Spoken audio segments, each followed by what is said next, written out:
우리들은 기뻐할 일들은 여러 가지가 있습니다. 어떤 사람은 사람 때문에 기뻐하고, 어떤 사람은 돈 때문에 기뻐하고, 어떤 사람은 명예와 권세 때문에도 기뻐합니다. 기뻐할 일들은 세상적으로 육체적으로도 많습니다. 하지만 영적으로는 돈 때문에 기뻐하거나 명예와 권세 때문에 기뻐하거나 건강 때문에 기뻐하지는 않습니다. 영적으로 기뻐할 수 있는 것은 오직 예수밖에 없습니다. 오늘 예배하는 여러분들이 오직 예수 안에서 기뻐할 수 있는 그 기쁨이 찾아지기 원하고 누려지기를 원합니다. 그럼 주 안에서 기쁨을 누릴 수 있는 이유가 무엇일까?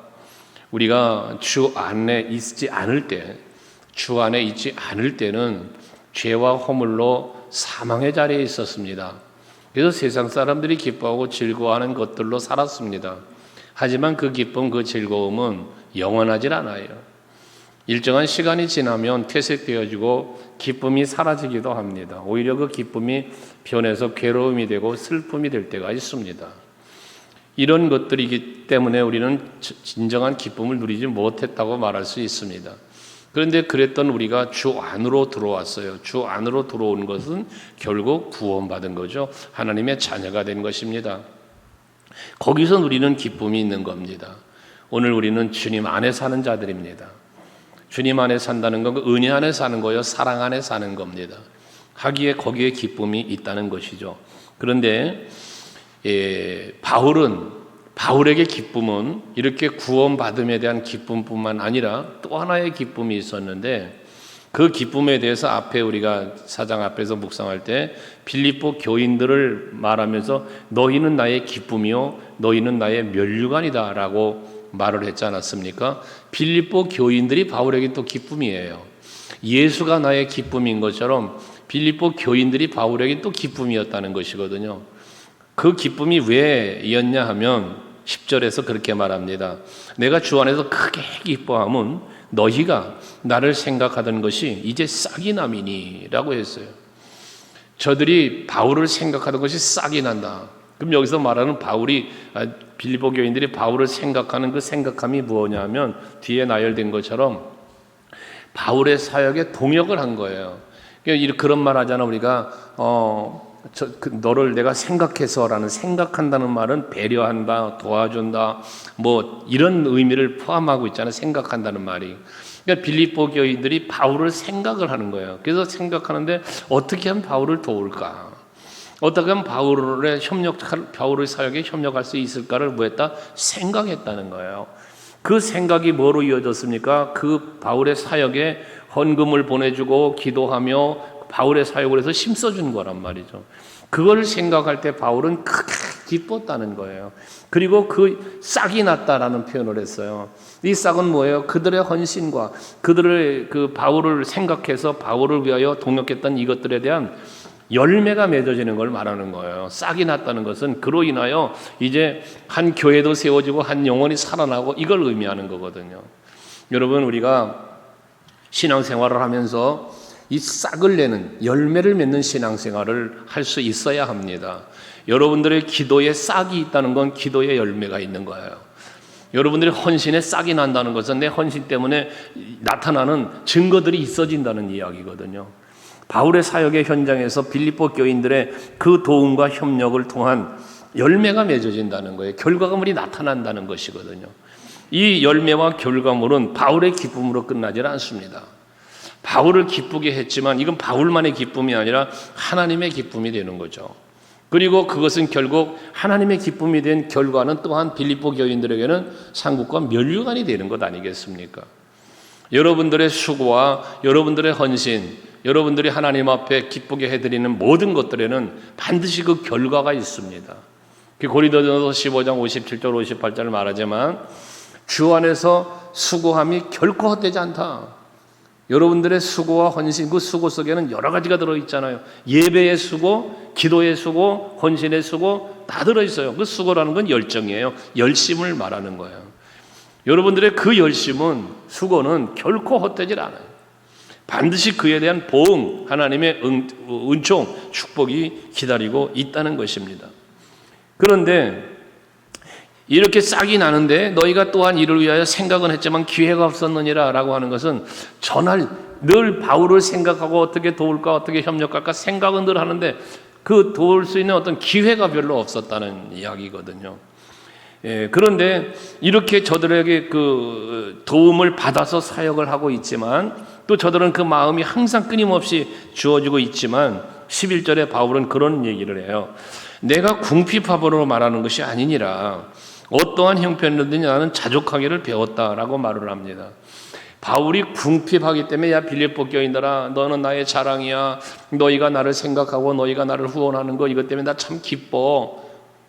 내가 지금 부족해서 저들의 도움을 얻어내려고 하는 그런 뭐라고 표현해야 되나 그 말을 그렇게 미사역을 써서 그들의 도움을 얻어내기 위하여 나의 부족함을 채우기 위하여 말하는 게 아니라는 거예요. 그러니까 이 말 속에 뭐가 들어있냐면 빌립보 교인들을 때문에 기뻐하고 그들을 칭찬하는 메시지를 지금 주고 있잖아요. 이거는 진정함이라는 거예요. 빌립보 교인들아 내가 너희들에게 도움을 받기 위해서 내가 지금 부족하기 때문에 이 부족함을 채우기 위해서 너희들에게 말하는 게 아니라는 거예요. 진정으로 너희에게 내가 고마워. 너희들의 그 모습이 난 기뻐. 이 진정성을 지금 이야기하는 거거든요. 그러면서 자족하기를 배웠다고 말을 해요. 자기의 형편에 처하여 있는데 만족하는 걸 말하는 거죠. 자족이라는 것은 자기 스스로의 형편, 자기 스스로의 어떤 되어지는 일들 앞에서 부족함이 있어도 그 부족한 대로 자족하기를 배웠다는 거예요. 여러분 우리는 이 자족함이 있어야 돼요. 이 자족함이 어디서 옵니까? 욕심을 버리지 않고는 이 자족함이 있을 수가 없습니다. 우리가 자족하지 못하는 이유는 욕심 때문에 못하는 거예요. 여러분에게 이런 얘기 가끔 하지만 우리가 불평하는 이유가 무엇입니까? 가진 것이 없어서 뭔가 부족하기 때문에 라는 불평이 나와요. 그 부족함을 생각하는 이유가 뭐냐면 내게 있는 건 내가 가지고 있는 것에 대한 만족이 없는 거예요. 자족함이 없는 거예요. 그래서 불평하는 거예요. 헤아려 보세요. 여러분에게 없는 걸 보지 말고 있는 것을 한번 보란 말이에요. 자족하려면 내게 없는 것을 생각하면 자족할 수가 없어요. 우리가 자족하는 마음이 가지려면 내게 있는 것을 볼 줄 알아야 돼요. 여러분에게 있는 것, 없는 것 보지 말고 있는 것 한번 나열해 보세요. 얘기했죠. A4 용지 하나를 꺼내놓고 볼펜을 들고 컴퓨터가 없을 때 볼펜을 들고 써봤다고 감사할 일을. 그런데 A4 용지 한 장을 못 채우겠더라니까요. 처음에 신학교 다닐 때 그걸 시도한 것이 무엇 때문이냐면 그 크신 하나님의 사랑이라는 그 찬송을 제가 어디 뭐 이렇게 다니면서 특송을 좀 부탁받으면 즐겨 불렀던 찬송가예요, 그게. 근데 어느 교회에 초청을 받아서 가서 찬양을 하는데 그 찬양을 부르고 났는데 부르는 중부터 부르고 나서 하늘을 두루마리 삼고 바다를 먹물 삼아도 그 크신 하나님의 사랑을 다 기록할 수 없다는 이 고백의 찬송을 부르고 났는데 무슨 저에게 그 자아 질문이 들어오는 거예요. 스스로에게 질문이. 너 정말로 하늘을 두루마리 삼고 바다를 먹물 삼아도 하나님의 그 크신 은혜와 사랑을 다 기록할 만큼 그게 있어? 라는 질문이 오는 거예요. 그 질문 때문에 A4 용지를 한번 펴들어 본 거거든요. 그리고 볼펜을 들고 감사한 일을 한번 써보기를 시작한 거예요. 근데 하늘을 두루마리 삼기는커녕 A4 용지 한 장을 못 채우겠더라니까요. 그래서 울었어요. 저의 거짓된, 저의 가식적인 그것 생각 때문에. 근데 울다 보니까 생각이 나. 하나님이 생각을 주시는 거예요. 그래서 쓰려다니까 미처 써질 못하겠어. 어떤 분 뭐 기도할 때, 회개 기도할 때 뭐 이것도요 저것도요 생각나는 걸 그렇게 기도했다는 그런 간증도 있는 것처럼 감사할 일이 한번 생각하면서 쓰려니까 생각이 잘 안 나가지고 하나님 앞에 우는 중에 떠오르게 하시는데요. 참 좋은 부모 밑에 태어난 것부터 시작해서 모든 범사가 그 시골 그 촌구석에 거기에 나를 찾아오신 어느 목사님과 전도사님 통해서 그 교회를 세우시고 찾아오신 그 예수부터 시작해서 그 살아왔던 모든 인생의 여정 속에 베푸셨던 은혜들이 막 소록소록 생각나는데 적을 수가 없어요. 이것도 감사, 저것도 감사. 그게 되는 거예요. 그게. 거기서 뭐가 나오냐? 거기서 자족함이 나오고 진정한 감사가 나오기를 시작을 한 거예요. 그래서 세상에 매이질 않은 거예요. 어떤 세상 것을 추구하지 않았던 거예요. 그러다 보니 신학을 하면서 하나님 앞에 서원했던 것이 있어요. 몇 가지. 욕심 품지 않겠다는 서원한 것이 있어요. 그것 때문에 어쩌면 어리석게 세상 사람들을 어리석다는 소리도 많이 들었어요. 목사님들 관계 속에서도 이 목사님 참 바보 같다고 나보고, 목사님들한테도 그런 소리 심지어 들었어요. 그런데 모르겠어요. 그것이 바보같이 산 건지 하나님 앞에 기쁨이 되게 바르게 산 것인지 그건 모르겠어요. 가봐야 알겠죠. 여러분, 자족하며 사시기 바라요. 다시 말합니다. 없는 것 생각하고 바라보면 불평 나와요. 자족이 안 돼요. 그런데 있는 것을 살펴보시라고요. 많아요. 여러분, 입을 옷 있죠? 밥 먹을 수 있는 오른손 건강 있죠? 왼손잡이는 왼손 쓸 수 있죠? 두 발로 걸을 수 있죠? 호흡하고 있죠? 산소호흡기 안 껴도. 여러분, 있는 것 감사할 일 찾아보면 수없이 많아요. 그거 미처 감사 다 하지 못하고 사는데 왜 하필이면 없는 걸 생각하면 불평하냐 그 말이죠. 자족하기를 배워야 된다. 그런데 여기서 보세요. 12절에 이제 그 자족에 대한 말씀을 하잖아요. 나는 비천에 처할 줄도 알고. 비천해 보기도 했다는 거예요. 없어서, 가난해서 주의 일을 해야 되는데, 먼 전도 여행을 해야 되는데 비천해서 천막 깁는 일을 브리스길라 아굴라 부부와 함께 같이 그 동업을 하면서 그러면서 일하며 전도했던 거 아닙니까 바울이? 그렇게 비천에 처할 줄도 알고 풍부에 처할 줄도 알아. 가난해도 보았고 풍부에도 되어 보았다는 얘기 아닙니까? 그러면서 모든 일 곧 배부름과 배고픔과 풍부와 궁핍에도 처할 줄 아는 일체의 비결을 배우노라. 여러분들, 부자로만 사는 것이 감사할 일 아닙니다. 때로는 어려움도 당해보는 게, 고난 당해본 사람이 고난 당하는 일을 알아요. 어려움을 당해본 사람이 어려움 당하는 사람을 이해한다고요. 그게 복인 거예요. 근데 바울은 그걸 아는 거예요. 로마의 시민권을 가진 자로 베냐민의 지파로 정통 유대인으로 가말리엘의 문화생으로 얼마나 많은 누림의 삶을 살았던 그입니까? 그랬던 그가 매나 맞고 감옥에나 갇히고 어려움 속에 빠져 사는 그 상황에도 처해봤고 다 처해봤다는 거예요. 다 안다는 거예요. 그런데 거기서 뭘 배웠냐? 그 가난 속에서도 부요함 속에서 그런 모든 형편을 다 겪어보면서 배운 비결이 뭐냐? 그게 유명한 고백 13절의 고백 아닙니까? 13절 같이 읽어봐요. 같이 시작. 내게 능력 주시는 자 안에서 내가 모든 것을 할 수 있느니라. 자족하는 비결. 가난해도 부함의 풍부에도 모든 상황에서 그 모든 상황에서 적응할 수 있는 그 힘은 어디서 왔냐? 능력 주시는 하나님에게로부터 그것을 얻게 되었다는 것이거든요. 이 말을 조금 다시 바꾸면 뭔 말입니까? 하나님이 도와주신다는 거예요. 하나님이 도와주셨다는 거예요. 우리 찬양 중에 그런 찬양하죠. 지금 지나온 모든 나날들을 뒤돌아보면 하나님의 손길이 안 미친 게 전혀 없다. 그런 찬양 우리가 하잖아요. 그것처럼 정말로 그렇습니다. 여러분, 지나온 먼 날을 그만두고도 2022년을 시작해서 지금까지 한 7, 8개월 지나온 시간만 돌아봐도요. 아니면 오늘만 지켜봐도요. 하나님의 손길과 하나님의 은혜로 살아왔음을 우리는 고백할 수 있어요. 또 고백할 수 있어야 돼요. 이것이. 바울은 그거를 알았다는 거예요. 그러니까 하나님이 내게 능력을 주셔서 그 빈곤에 처한 상황 때도 하나님은 도와주셨고 능력 주셔서 살게 하셨고 풍부할 때도 또 풍부한 대로 살 수 있도록 해주셨고 범사의 모든 것이 하나님의 능력, 하나님 여기서 말하는 하나님의 능력 주시는 자라는 이 능력을 주시는 이가 하나님이시라는 거잖아요. 그러니까 내가 살아왔던 내가 살고 있는 모든 것은 하나님의 능력으로 살고 있다는 사실을 바울은 뭔가요? 깨달은 거예요. 그걸 믿는 거예요. 우리 서강교회 성도 여러분들에게 이 믿음이 있기를 원해요. 이걸 깨달으시길 바라요. 그럼 보세요. 지나온 날들 속에 하나님이 나에게 능력을 주셨어요. 그 하나님이 나의 앞날도 은혜 베풀어 주실 거잖아요. 이게 믿음을 통한 소망이라고 그랬잖아요.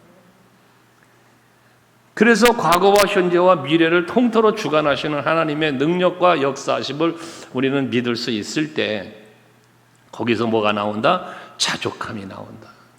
감사가 있다 그 말이에요. 오늘도 여러분들에게 이 말씀을 통하여 능력 주시는 하나님의 은혜가 임해서 그 능력 힘입고 신앙 승리하시고 믿음에 승리하는 여러분들 되시기를 바랍니다. 그러면서 이어지는 말은 이제 빌립보 교인들을 또 칭찬하는 거잖아요. 그 14절에 보면 바울은 그렇게 하나님이 주시는 능력으로 자족하면서 좀 빈궁해도 좀 넉넉해도 다 일체 비결을 알아 적응하며 살아 하나님 도움으로. 그렇지만 하나님이 능력 주시고 하나님의 은혜로 내가 사명 감당하고 살고 있지만 그러나 14절 너희가 내 괴로움에 함께 참여하였으니 잘하였도다. 이 말을 조금 다른 말로 바꾼다면 뭐라고 말할 수 있을까?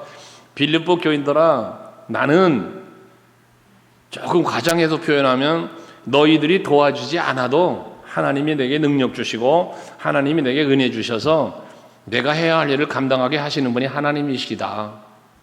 그렇지만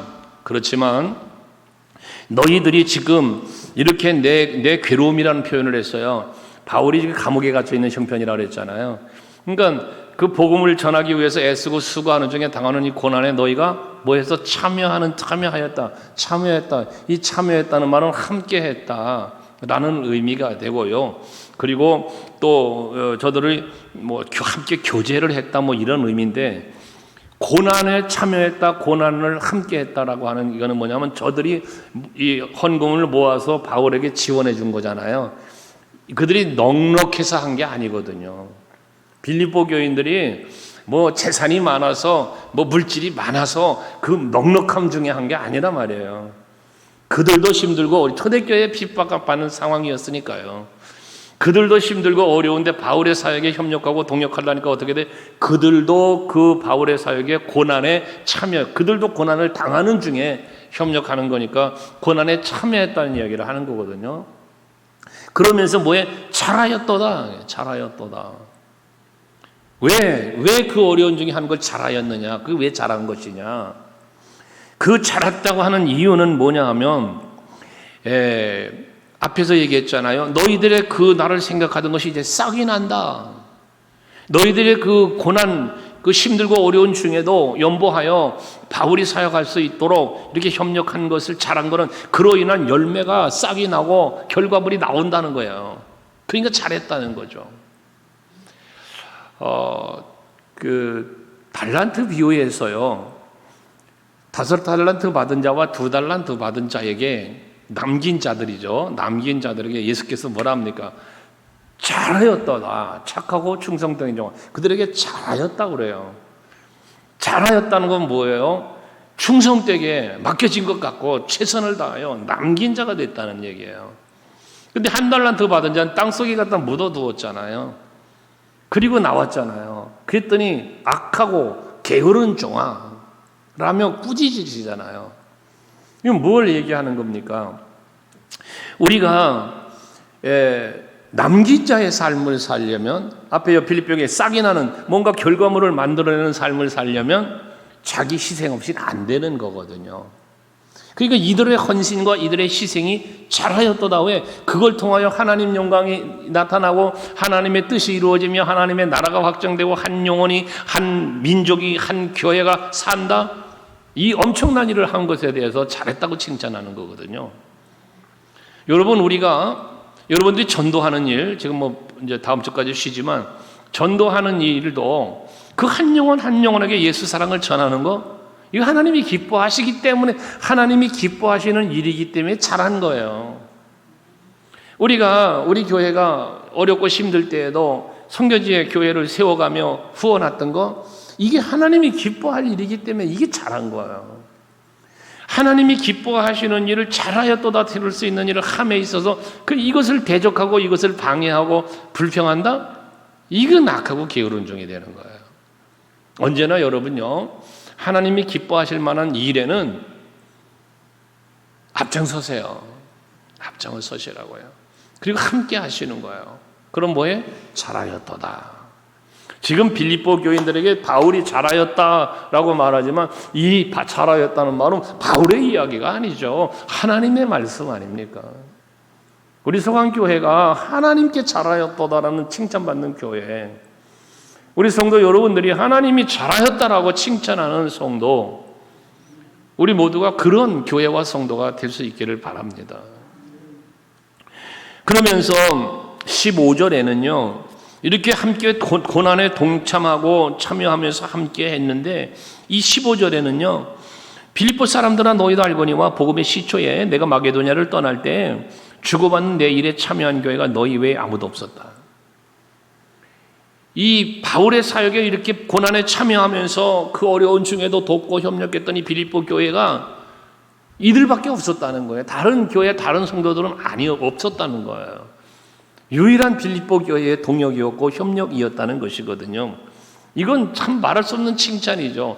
앞에 우리가 2장을 묵상할 때 빌립보 교회에 바울이 갇혀 있으니까 가고 싶지만, 빌립보를 교회를 생각하고 성도들을 생각하면 당장 달려가서 보고 싶은데 갈 수 없는 몸이니까 대신 디모데를 보내고 또 에바브로디도를 보낸다 하면서 뭐라고 그랬습니까?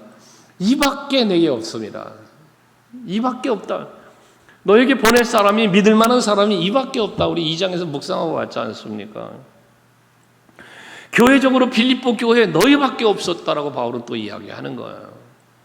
하나님이 이 일을 하시고자 할 때, 하나님의 뜻을 펼쳐가시고자 할 때에 어느 교회를 쓸까? 서강교회밖에 없다. 서강교회 안에 들어와서 누군가 한 사람을 들어 쓰시려고 할 때, 너밖에 없다. 이밖에 없다. 이런 소리를 들을 수 있는 우리 교회가 되고 여러분이 될 수 있기를 바랍니다. 유일한 동역자였다는 거예요. 이 칭찬하는 거예요. 인정받았다는 얘기거든요. 우리가 여러분들이 칭찬받는 신앙생활, 하나님 앞에나 사람 앞에나 인정받는 그러한 성도로서의 신앙생활하는 여러분 될 수 있기를 바랍니다. 그러면서 16절에는요 데살로니가 있을 때에도 너희가 한 번뿐 아니라 두 번이나 나였을 것을 원했다. 데살로니가 교회에 있을 때 얼마나 많은 핍박을 받았습니까? 바울이 가는 데마다 핍박을 받았지만, 핍박하는 무리들이 쫓아다니며 핍박했잖아 바울을요. 근데 그런 어려움을 당하는 중에도 빌립보 교회가 한 번 아니라 두 번이나 이 도울 것을 쓸 것을 도와줬다라고 말하잖아요. 이건 뭘 말합니까? 빌립보 교회는 한 번 일시적인 도움으로 끝나는 게 아니고 지속적으로 관심을 가졌고 지속적으로 협력자가 되어 있었다는 이야기거든요. 여러분들이 하나님의 일을 하실 때에, 주의 일을 함께 하고 앞장서 나아갈 때에 한 번 하고 빠져나가는 게 아니고 지속적인 관심과 지속적인 기도와 지속적인 헌신, 계속 이어지는 그런 헌신과 여러분들의 수고가 있어야 한다는 거죠. 일회성으로 한 번 하고 행사치레로 하는 것이 아니라, 얼굴 드러내는 것으로 끝나는 게 아니라, 이건 결국 빌립보 교회는 바울의 사역에 마음이, 여기 너희의 생각하는 것이라고 말한 것처럼 마음이 가 있는 거예요. 바울의 사역에 마음이. 그러니까 늘 생각하는 거예요. 그래서 늘 기도하는 거예요. 그러니까 후원하고, 그러니까 협력하게 되어졌다는 얘기거든요. 한 번만 해, 두 번. 여긴 한 번, 두 번이라는 숫자가 중요한 게 아니라 끊임없이 지속적으로 멈추지 않고라는 개념이다, 그 말이에요. 우리 서강교회, 그래서 저희가 좀 이렇게 어렵고 힘들어도 선교하는 일은, 또 어려운 교회들을 후원하는 일에는 멈추지 않는 거예요. 오히려 어려운 중에 더 늘렸어요. 우리가 더 늘렸고, 금년에 코로나19 지나오는 상황에서도 금액을 더 올리고, 그래서 하나님께서 기뻐하는 대로 우리 가십시다. 그래서 그렇게 올려가는, 넓혀가는 이런 일을 하고 있는데, 그러다 보니까 하나님께서 얼마나 기가 막힌 은혜를 주시는가 하면요, 거기 그렇게 두 번이나 쓸 걸 보내었는데요, 17절에요. 내가 선물을 구함이 아니요 오직 너에게 유익하도록 풍성한 열매를 구함이라 라고 했어요. 그건 뭐냐면 내가 써야 될 어떤 것들을 구하는 게 아니라, 지금 그 빌립보 교인들, 바울의 기도는 빌립보 교인들에게 유익하도록 하나님 앞에 기도하고 구했다는 이야기를 하는 거거든요. 그러니 저들의 그 섬김과 헌신과 동역함으로 저들이 누려야 할 복을 하나님께 구하고 있었다는 이야기인 것입니다. 그 사르밧 과부의 이야기를 간혹 여러분에게 하는데요. 사르밧 과부가 가뭄이 심하니까 먹을 것이 없어서 굶어 죽는 형편이었지 않았어요.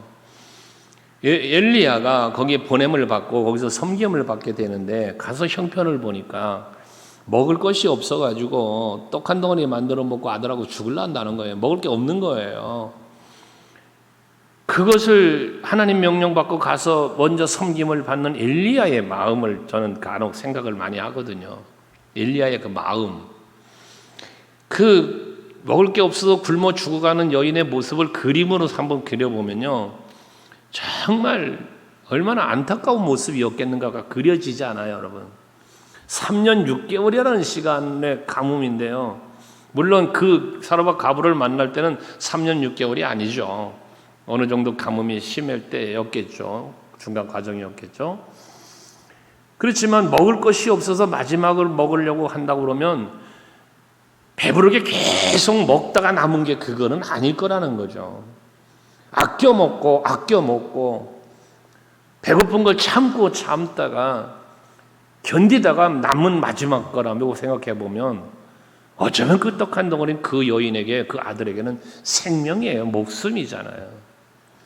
근데 그것 가지고 먼저 나를 위하여 만들고 그 후에 너희를 위하여 만들으라고 말하는 엘리야의 마음요. 하나님께서 명령하셨기에 가서 그대로 선포할 뿐이거든요. 그럼 선포하고 끝났겠습니까? 그 여인이 이 말대로 먼저 만들어 갖고 왔을 때 엘리야의 축복이 어떻겠냐는 거죠. 그 마음이. 바울이 그 마음이라는 거예요. 바울이 지금 나만 힘들고 나만 괴로운 게 아니거든요. 빌립보 교회도 힘들거든요. 그 성도들도 지금 괴롭거든요.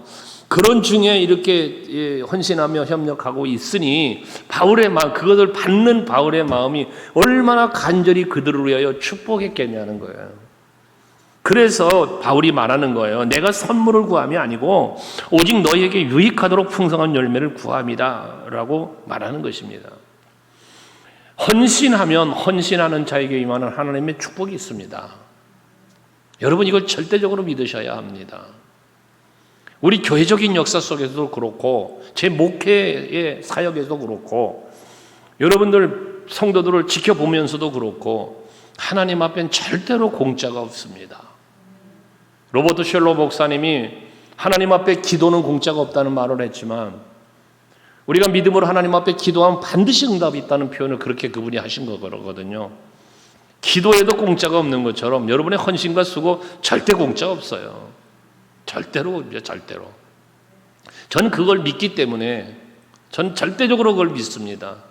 그래서 하나님 앞에 이걸 그래서 써붙여 놓은 거예요, 여러분. 이걸. 하나님 앞에 이게 축복의 원칙 3가지라는 거예요. 그래서 이것이 여러분의 절대적 믿음이 돼야 돼요. 그러면 여러분 하나님의 은혜와 복을 받아 누릴 수밖에 없어요. 개척교회 힘든 시기에 당시에 장로님 재정위원장 맡아 하셨지만 사례비를 못 받아요. 제가 돈이 없어, 재정이 없으니까 1년에 적자가 1,300만 원, 당시에 1,300만 원인데 그 1,300 겪기 힘들 때 1,300만 원이 결과적으로 뭐냐면 내 사례비 못 받은 거예요. 못 준 거예요. 연말 되면 사례비 받은 거로 처리하고 끝내고 넘어가고 그런 식으로 목회할 때예요. 그런 1,300이라는 마이너스 적자를 끌어안고 갈 때 사례비가 없어서 그러고 갈 때죠. 그럴 때 성교지에 교회 하나 세운 거 아닙니까? 어떻게 보면 미쳤죠. 어느 집사님이 우리 교회도 어려운데 또 한국에도 어려운 사람 많은데 꼭 해외 가서 교회를 그렇게 세워야 되느냐고 불평하는 소리까지 할 정도였으니까요. 하지만 하나님께서 감동하시기에 순종하는 마음으로 선포하고 성도들은 헌금을 해서 최초의 교회, 그 방갈교회를 세운 거 아닙니까? 놀라운 역사는요. 그렇게 어려운 상황에서 그 교회 하나를 헌당을 했더니 그 헌당하는 이후로 교회가 지금까지 마이너스 재정이 한 번도 되어진 일이 없어요. 여러분 아시잖아요. 한 번도 제가 사례비를 못 받아서 마이너스 재정을 털어간 일이 없어요. 이게 하나님의 은혜입니다. 그러니까 저는 그러니까 빙산의 한 조각 같은 간증이고요. 그 외에도 수많은 간증이 많아요. 성도들의 간증, 저의 간증, 많은 것은 여러분 섬겨보세요. 헌신해 보세요. 내가 희생해 보세요. 반드시 그 결과물이 복으로 은혜로 내게 다가옵니다. 여러분 그렇게 살아야 돼요. 하나님을 믿을 바엔 멋지게 믿어보는 거예요. 바울은 빌립보 교인들의 그 믿음을 보고 이렇게 축복을 한 거예요. 그러면서 18절에 내게는 모든 것이 있고 또 풍부한지라. 모든 것이 있고 풍부하다. 내게는 왜 뭐가 여기서 말하는 모든 것이 있고 풍부한 게 무엇 때문에? 앞에 13절을 근거로 하는 거예요. 내게는 능력 주시는 하나님이 있어. 나의 모든 부족함을 채우시는 하나님의 은혜가 있어. 이 바울의 고백이에요, 이게. 그러니까 난 모든 것이 있다는 거예요. 예수가 있으면 모든 것이 있는 거예요, 여러분. 여러분에게 예수의 이름이 있으시잖아요. 여러분 하나님의 자녀된 권세를 가지고 계시잖아요. 베드로가 주는 그리스도시요 살아계신 하나님의 아들입니다 고백할 때 예수께서 야 바요나 시몬아 네가 참 복되구나. 너에게 이 사실을 알게 하시니 하나님, 천국 하늘의 하나님이시다. 그래서 내가 너에게 천국 열쇠를 주마. 네가 열면 닫을 사람이 없고 닫으면 열 사람이 없다. 이 권세 아닙니까? 이거 권세. 여러분들에게 그 권세가 주어진 거예요. 여러분에게도. 이거 얼마나 귀한 권세, 귀한 은혜와 복을 받은 겁니까, 우리가. 근데 우리는 열면 풀어지는데 바보같이 열질 못하고 사는 거예요. 자꾸 지갑을 닫으려고만 해요. 자꾸 마음을 닫으려고만 해요. 그러니까 열려지는 축복을 못 받는 거예요. 여러분 먼저 마음을 열어보세요. 평안이 찾아옵니다. 열려진 마음의 문으로 예수의 평안이 찾아와요. 여러분 주머니를 열어보고 지갑을 열어보세요. 그리고 헌신해보세요. 섬겨보세요. 거기 하나님이 채워주시는 거예요. 그런 비유했잖아요. 여러분 여기 컵이 있어요. 뚜껑 닫아보세요. 이 안에 거 못 꺼내죠. 닫아놨으니까. 그러나 여러분 닫혀있으면 들어가지도 못해요. 하나님 앞에서나 사람 앞에서나 교회 앞에서 인색하지 말아야 될 이유입니다. 모든 것을 부족함이 없이 하나님께서 채우시는. 그래서 바울은 그 자기의 그런 부분을 이야기하면서 그렇게 풍부한데 에바브로디도 편에 너희가 준 것을 받음으로 내가 풍족하니 라고 그래요. 그러니까 빌립보 교회가 에바브로디도 디모데하고 보냈다 그랬잖아요. 이밖에 없어 보낸다고 그러잖아요. 근데 그들이 가니까 빌립보 교회들은 또 바울을 위하여 헌신해 준 거예요. 헌금해 준 거예요. 그러니까 바울은 무슨 하나님의 능력과 하나님의 은혜로 풍족한데 너희들이 보내준 것 때문에 내가 풍족하다. 넘쳐난다. 이 빌립보 교회도 칭찬하는 거죠. 그러면서 한 말이에요. 18절 마지막 뒤에 보면 이는 받으실 만한 향기로운 제물이요 하나님을 기쁘시게 한 것이다. 여러분 이 말씀 마음에 새기셔야 돼요. 지금 빌립보 교회는 누구에게 줬어요? 바울에게. 빌립보 교회는 바울에게 줬어요. 바울에게. 그런데 이것이 뭐다? 하나님이 기뻐하시는 것이라는 거예요. 이 하나님이 받으실 만한, 여기 이는 받으실 만한 건데 하나님이 받으실 만한 거예요. 여기에 하나님이 받으실 만한 향기로운 제물이요. 빌립보 교인들의 드림은 하나님 앞 바울에게가 아니라 하나님께 드림이 되었다는 것이거든요. 여러분들의 땀 흘리는 수고와 모든 헌신과 이런 것들은 전부 다 하나님께 드림이 되는 거예요. 하나님께. 하나님이 받으시는 거예요. 예배도 하나님이 받으시는 거예요. 네? 자, 웃지 못할 이야기가 있잖아요. 아이, 제가 목사님 생각해서 나왔다. 옛날에 그런 옛날 얘기예요. 목사님 생각해서 왔대요, 교회에. 그분은 하나님 앞에 예배하러 온 게 아니에요. 목사님 생각해가지고, 목사님 봐서 왔다고 말해요. 개척교회 할 때니까 한 자리 와서 채워준 게 되게 막 고맙고 감사하잖아요. 그거 생각해서 와준 거야. 그분의 예배를 하나님이 받으셨을까요? 아니거든요. 여러분들의 마음도 몸도 시간도 물질도 하나님이 받으시기에 합당한 향기로운 제물되는 드림이 될 수 있길 바랍니다. 그것이 여러분에게 복이요, 하나님이 기뻐하심도 되지만 하나님이 기뻐하신다는 것은 나에게도 복이 되는 거잖아요. 그러면서 19절, 나의 하나님이 그리스도 예수 안에서 영광 가운데 그 풍성한 대로 너희 모든 쓸 것을 채우시리라. 이것도 얼마나 할렐루야입니까? 이것도 여러분 마음에 새기셔야 되는 거예요. 우리가 주의 일을 위하여 내가 헌신하고 내가 드리는 거, 하나님 앞에 드리는, 하나님이 기쁘시길 만하게 드리니까 그 다음 뭐에 하나님이 기뻐하시면서 내 모든 쓸 것을 채워주신다는 거예요. 내 것을 드렸더니, 그럼 내 것을 드렸으니까 어떻게 해야 돼요? 주머니가 비었을 거 아니에요. 그 어려운 핍박 중에 자기도 힘들 거 아니에요. 그랬더니 하나님이 모든 필요를 채우신다는 것을 쓸 것을. 여기 모든 쓸 것이라는 말은 모든 필요를 채워주는 거예요. 필요로 하는 모든 걸 채워주는 거예요. 여러분, 무엇이 필요합니까? 지난번에 어느 집사님이랑 사모가 통화를 하는 중에 몸이 이제 건강이 안 좋아서 그런 이제 기도 제목을 이렇게 나누는 통화를 이렇게 하는 것을 이렇게 같이 있었으니까 들었는데, 집사님 그렇게 몸이 불편하면 교회에 와서 걸레 빨아 들고 의자 몇 개라도 닦고 가라. 그럼 하나님께서 그 병 고쳐주시지 않겠냐. 몸으로 봉사하니 몸을 건강 주실 거 아니겠냐 하며 권면하는 이야기를 곁에서 들었습니다. 그렇습니다. 행한 대로 갚으시는 겁니다. 그러니까 여러분, 건강의 복을 받고 싶습니까? 육체적 건강? 육체로 헌신하세요. 봉사하세요. 물질의 복 받고 싶습니까? 물질로 하나님 앞에 심으세요. 이것이 여러분 이 원리예요. 이것이 믿음대로 될지어다. 심은 대로 거두리라. 행한 대로 갚으리라. 제 집회 다니면서 많은 간증이 있다고 그랬잖아요. 수원에 있는 어느 교회 부흥회 갔을 때 어린 아이 하나가 불치병이래요. 병명을 몰라. 병원에 가도 병명을. 근데 아이는 이 병을 알아. 고통스러워해. 근데 병명도 안 나오니 치료가 안 되죠. 근데 말씀을 전하는 중에 헌신자에게 임했던, 특별히 자녀들에게 임했던 복이 벌떡벌떡 생각난 게, 아까 사르밧 가부나 수넴 여인이나 그 아이가 죽었을 때 다시 살려준 게 엘리야 선지자였잖아요. 엘리사 선지자고.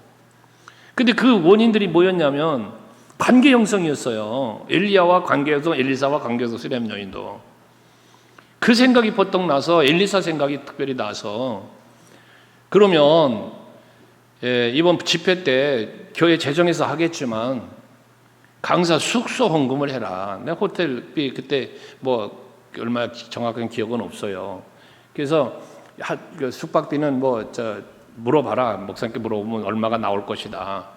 그러면 그 4일간 숙박하는 4일간의 숙박비가 뭐 한 4-50만 원 할라 모르겠는데, 그 헌금을 해라 했더니 헌금을 바로 했어요. 다음 새벽에. 집회 끝나기 전에 그 아이가 나음을 입었어요. 제가 무슨 안수한 것도 아니고 뭐 특별 기도 해준 것도 아니고 순종해서 갔을 때 아이가 병이 났는 걸 보았고요. 용인에 있는 어느 교회는 12해 동안 혈릉이 아니라 3년 동안 혈루증 앓는 여자아이가 10살인가 9살인가 10살 된 아이가 이 말씀 듣고 깨달았다고 그 아픈 아이를 데리고 글쎄요. 엄마는 워십 찬양하는 엄마야. 찬양을 해 나와서 부흥했대. 아이는 이 앞줄에 누워 있어요. 앉아 있지도 못해. 그런데 이 말씀에 은혜를 받고 깨달았다고 가서 그 아픈 애 걸레 잡아주고, 그리고 의자를 닦았대. 이렇게 거기도 4줄 있는 교회인데 하루에 한 줄씩 닦았다는 거야. 이렇게 아이 데리고. 아이가 얼마나 닦아서 엄마가 다 닦지. 그런데 여러분, 기적이 일어난 거예요. 그렇게 한 주간이 지났는데 병원에 가는데 이 애가 혈루가 말라버렸어. 안 나오는 거야. 이게 병이 그냥 의사가 궁금한 거죠. 다시 검사합시다 하고 검사해도 정상으로 나오는 거예요. 이상이 없는 거예요. 그리고 병원 갔다 돌아오는데 교회가 보이는 거야. 이 여집사님이 하고 그때 이제 생각이 나더라는 게, 그제서 담임 목사님께 찾아가서 이 사실을 이야기한 거죠. 제가 이만저만해서 이렇게 했는데 병원에 그렇게 해도 안 됐던 아이가 병이 나았어요. 말씀을 깨달아서 이렇게 한번 해봤는데 그게 그대로 이루어졌네요 하고 목사님께 고백을 했다는 거예요. 담임 목사님이 저에게 일주일이 열흘쯤 돼서 전화가 와가지고 그 이야기를 했으니까 저도 알죠. 하나님 앞에 공짜 없어요, 여러분. 하나님 앞에. 그러므로 여러분들 마음으로, 몸으로, 물질로 모든 것들을 주의 영광 위해서 하나님의 기쁨이 되는 것에 하나님이 받으실 만한 향기로운 제물로 드리는 여러분이 되시면 하나님께서는 그 풍성한 대로 너희 모든 쓸 것을 채우시리라 한 것처럼 여러분들의 필요와 모든 것을 채워주실 줄로 믿습니다. 그러면서 이제 하나님께 영광을 돌리자라고 말하면서 마무리를 하는데 우리가 뒤에 이제 마지막 21절 이하로 보면 이제 서로 각자 성도에게 문안하라 뭐 하면서 서로를 또 교통하면서 관심 갖고 살 것을 이야기하는데 23절에 주 예수 그리스도의 은혜가 너희 심령에 있을지어다 그랬어요. 오늘의 주어진 이 말씀이 여러분 심령에 새겨지길 원해요. 그래야 그 심령 깊숙한 곳에서 변화가 일어나야 내 삶의 모든 생각과 말과 행동이 바뀌는 거예요. 근데 이 속에 속사람이 변화가 되지 않으면 안 되는 거거든요. 오직 주 예수 그리스도의 은혜, 그 놀라운 앞에 능력 주시는 자 안에서 나오는데 그 주시는 능력이 여러분의 심령에, 내 마음 심령 속에 각인되어져서 새겨져서 돌비에 새기지 말고 마음판에 새기라고 하시는 것처럼 여러분 마음속에 새겨지시고 그 새겨진 말씀을 그 은혜를 갖고 늘 신앙 승리하시는 하나님의 기쁨이 되는 삶을 살아갈 수 있는 여러분들이 되시기를 바랍니다.